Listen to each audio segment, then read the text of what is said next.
It's the Loni Swain Show, weekdays 9 a.m. to 2 p.m. on WGCI FM Chicago. Okay, so I got Jay Ellis, a.k.a. Blue, on the phone. You might know him from The Game.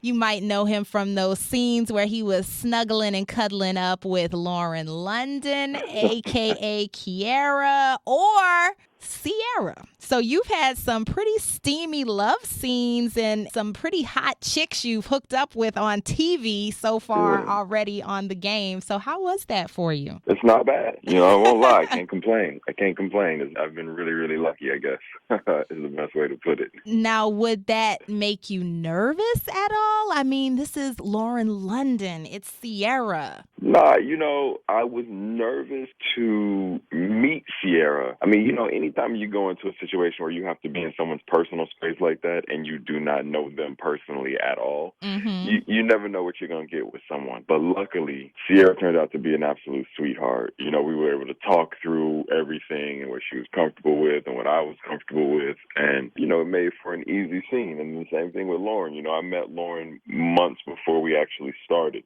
So we had a little bit of a rapport anyway. So that kind of helped out, when we had to start working and doing that stuff. How was that coming into a show that has such a cult following? Did you feel like it was intimidating, or was that just that much more of a challenge for you and exciting for you to fill the shoes of a Pooch Hall? I never really thought about it. To be quite honest with you, there was never a time where I had this realization that I was replacing somebody else. So there was never this feeling of having to fill someone else's shoes. I felt that I got the opportunity to make my own lane, and a lane that had never been on this show before. I was getting to do something that was completely brand new that people would love for their own reasons and hate for their own reasons. And, we'd have fun doing it along the way. And I think that's what we got out of Blue. The cast and the crew and the producers, the network, no one ever mentioned anything about, replacing someone or trying to step up to someone else's place. It was never about that. It was just about going in and making something new and having fun. Love to hear that. Any big screen projects that you want to work on? I think I had asked you about that when we talked at Essence Festival. Do you want to stick to TV for now, or are you pursuing any movie opportunities? I think not every, but I'd say probably 95% of every actor's dream is to be a feature actor, to do movies. And I'm right there in that 95%.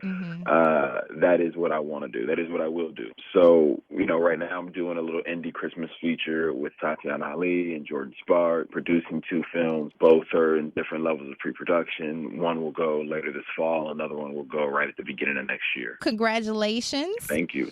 And you've done roles on Grey's Anatomy. You've done something on Keeping Up with the Kardashians, I read. Where that comes from, I don't know. Somebody made that up, and you wouldn't believe how many people are like, I'm watching Keeping the Kardashians. I'm looking for you.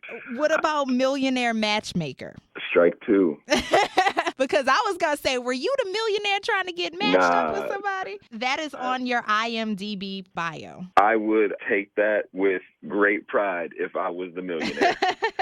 But unfortunately, or fortunately, either way, I was not the millionaire. I haven't done that one. I really don't know how those ended up attached with my name, but I get it every once in a while. Okay, well, thank you so much for clearing that up.